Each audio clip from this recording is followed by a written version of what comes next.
Hello guys, good morning সবাইকে। সকালবেলা তো বার্থডে দিন ঘুম থেকে সকাল সকালই উঠে পড়েছিলাম। তারপরে স্নান টান করে এখন একটু রেডি হয়ে গেছি।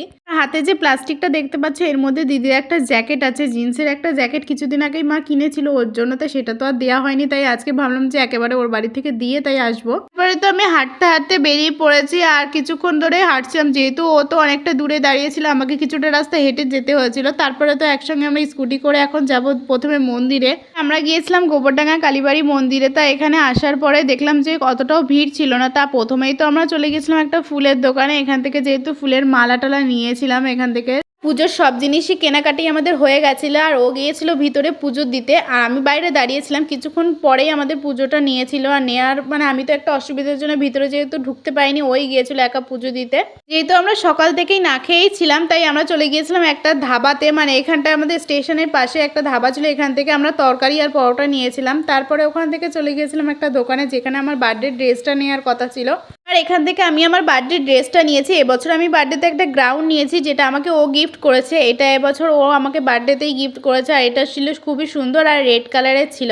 আর ঠাকুরনগরের দিকে এখন একটা পার্ক হয়েছে, মাতৃভূমি পার্ক। এই পার্কটা অনেক দিনই হয়েছে, বাট আমাদের কোনোদিন যাওয়া হয়নি। তাই ভাবলাম যে আজকে সকালের টাইমটা ফাঁকা আছে, তাই একটু পার্কের থেকে ঘুরে আসি। তাই গিয়েছিলাম। আর প্রথমে দেখো এখানে ঢুকেই দেখতে পেলাম অনেক পাখি, আর পাখিগুলোকে কত সুন্দর দেখতে। এই পার্কের মধ্যে একটা খুব সুন্দর জিনিস ছিল, সেটা হলো এই বুদ্ধের মূর্তি। দেখো কত সুন্দর বুদ্ধের মূর্তিটা। আর এখন যেহেতু শীতকালে কিন্তু সমস্ত পার্কে খুব সুন্দর সুন্দর ফুল থাকে, সেহেতু এই পার্কেও খুব সুন্দর সুন্দর চন্দ্রমল্লিকা ছিল। এতটাই সুন্দর লাগছিল যে এখান থেকে তো চোখই ফেরানো যাচ্ছিল না।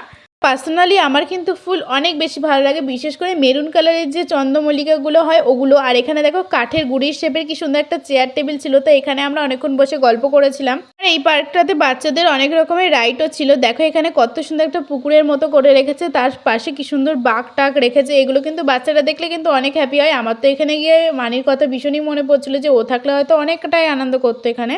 এতগুলো রাইডের মধ্যে সব থেকে আমার একটাই রাইডই পছন্দ, যেটা হলো দোলনা। দোলনা কিন্তু আমি ছোটোবেলায় অনেক চড়েছি, আর এখন বড় হয়ে তো সেইভাবে চড়াই হয় না। তো আজকে একটু দোলনাও চড়ে নিয়েছিলাম। আর এই পার্কের মধ্যেই ছিল একটা সুন্দর মন্দির। মন্দিরটা যে এত সুন্দর তোমাদের কি বলবো। তারপর তো আমরা ওখান থেকে বেরিয়ে পড়েছি। আর এখান থেকে যাওয়ার পথে যাব দিদিদের বাড়ি, যেহেতু আমাদের দিদিদের বাড়িতে খাওয়ার নেমন্তন্ন রয়েছে আজকে। তা আমরা যাওয়ার পরে দেখো দিদি এখানে কত কিছু রান্না করেছে আমার জন্য। মাংস, মাছ, চাটনি, পাঁপড় সব কিছুই ছিল। আমাদের যাওয়ার কথা ছিল দুটোই, কিন্তু আমরা এই যে পার্কটায় গিয়েছিলাম তার জন্য আমাদের একটু দেরি হয়ে গেছিলো, প্রায় 3টে বেজে গেছিলো যেতে যেতে। তারপরে তো দিদি তাড়াতাড়ি খেতে দিয়ে দিয়েছিল। তারপরে আমরা ভাত টাত খেয়ে নিয়েছিলাম। আর এতগুলো করে মিষ্টি দিয়েছিল, এক একজনের 4টে করে। বুঝতেই তো পারছো অতগুলো খাওয়ার পরে মিষ্টি তো খাওয়াই যায় না। তারপরে তো লাস্টে চাটনি পাঁপড়ও ছিল। তারপরে আমরা খাওয়া দাওয়া করার পরে উঠেছি। তার মধ্যে নিয়ে এসেছি দিদি পেস্ট্রি। দেখো ও পেস্ট্রি একটা আগের থেকেই নিয়ে এসে রেখেছিল, তাও আবার দুটো।